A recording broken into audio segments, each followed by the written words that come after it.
اور جتنے یہ 2 نمبر نہیں، 10 نمبر نہیں، 15 نمبر نہیں، 20 نمبر، یہ 2 نمبر نہ انہیں کہا کرو. 2 نمبر تو پھر کوئی حقیقت کے قریب ہوتا ہے نا. یہ 10 نمبر سے بھی آگے ہیں جن کا اصل سے بھی کوئی تعلق نہیں. 2 نمبر تو ہوتا ہے کہ اصل کی نقل ہو. چلو کوئی حلیہ ہے، سجدہ ہے، مصلی ہے، نماز ہے، تسبیح ہے، کچھ ہے، اصل کی نقل ہے. اصل میں وہ نور نہیں ہے نا معرفت کا. اور چلو نقل تو ہے نا، تو جو پیچھے چل رہا ہے وہ بھی کم از کم نقل پہ عمل کر کے اس کو اصل کا کچھ نہ کچھ فیض ملتا رہے گا. تو یہ 2 نمبر والے نہیں، یہ تو 10-20 نمبر والے ہیں. ان کا نمبر ہی کوئی نہیں. یہ ملنگ تڑنگ طبقہ جتنا ہے. اور پھر ایک اور دھوکہ دے دیں، مجذوب اور ہوتے ہیں. ٹاپاں اتنے پڑھنی ہے نا، نماز مدینے پڑھنی ہے. روٹی مدینے سے ملتی نہیں نا. چھوڑو جی، یہ ملو کھوکھر کے قریب نا جی ایک کافی دیر ہو گئی ہے تو ایک ایسے ہی ملنگ آ گیا. تو ادھر ہمارا درس قرآن ہوتا تھا تو ہمارے ساتھیوں نے بتایا کہ وہ آ گیا ہے. اللہ اکبر. لیکن وہ کہتا مسجد میں نہیں جانا، کسی مولوی کے پاس نہیں بیٹھنا جس نے میرا مرید ہونا ہے. اسے پتا مولوی کے پاس بیٹھا تو اسے چراغ ملے گا، روشنی ملے گی تو پیرے میں چڑھ جائے گا. کسی مولوی کے پاس نہیں بیٹھنا، پہلی شرط ہے میرے ہاتھ میں ہاتھ دینے کی.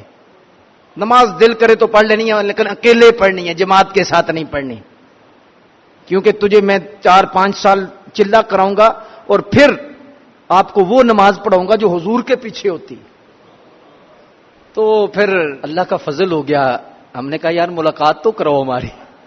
وہ بڑے آئیں بائیں شائیں کرے گے، نہیں نہیں نہیں نہیں نہیں نہیں نہیں، ہم درویش لوگ ہوتے ہیں، اللہ والے لوگ کبھی ایسے مولویوں کی بحثوں میں نہیں پڑتے، درویش کسی سے ٹکر نہیں لیتے.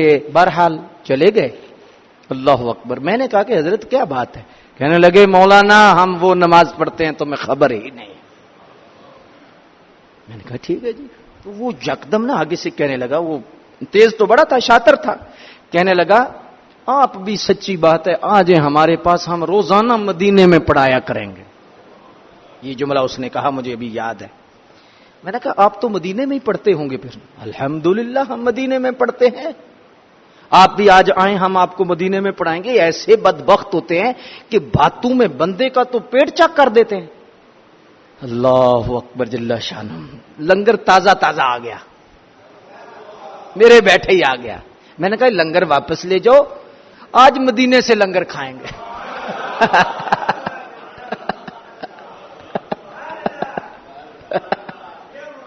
میں نے کہا آج مدینے سے لنگر کھائیں گے، میں بھی شام تک ادھر ہی ہوں کیونکہ میں نے بھی مدینے ہی جانا ہے، تو نماز بھی مدینے ہی پڑھنی ہے، تو لنگر بھی مدینے سے کھائیں گے. یار لے جو. یہ لنگر کیا ہے؟ مدینے کا لنگر کتنا مزیدار لنگر ہے.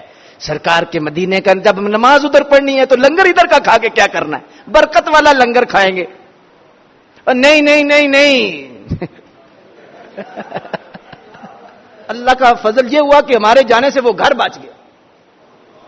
گھر بالکل بچ گیا. 2 لڑکے تھے جوان، اور اس نے لمبے بال رکھوا دیے، کڑے پہنائے ہوئے تھے اسے.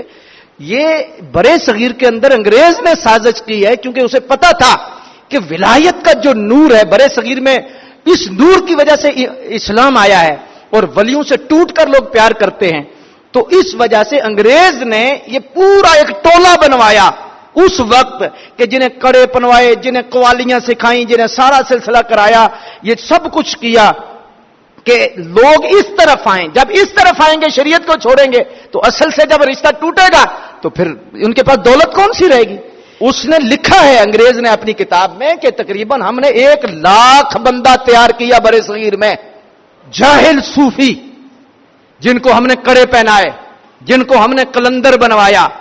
اور اس نے لکھا ہے کہ پھر ہم ان کو پیسے بھی پرووائڈ کرتے تھے، دولت بھی دیتے تھے کہ دولت ہم سے لینی ہے، کوئی مسئلہ نہیں، اور اپنے مریدوں میں بانٹنی ہے. لنگر پکانا ہے، روز کوئی نہ کوئی دیگ پکا لینی ہے، سب کچھ پکا لینا ہے، لوگوں کو بس آپ نے جمع کرنا ہے، اللہ تو بس سکھانی ہے، لیکن نماز نہیں پڑھنے دینی. اور یہ ملنگ تڑنگ طبقہ اور ان کا درباروں پر قبضہ ہے. 80% قبضہ روافظ کا ہے درباروں پر، اور اسی طبقے کا ہے.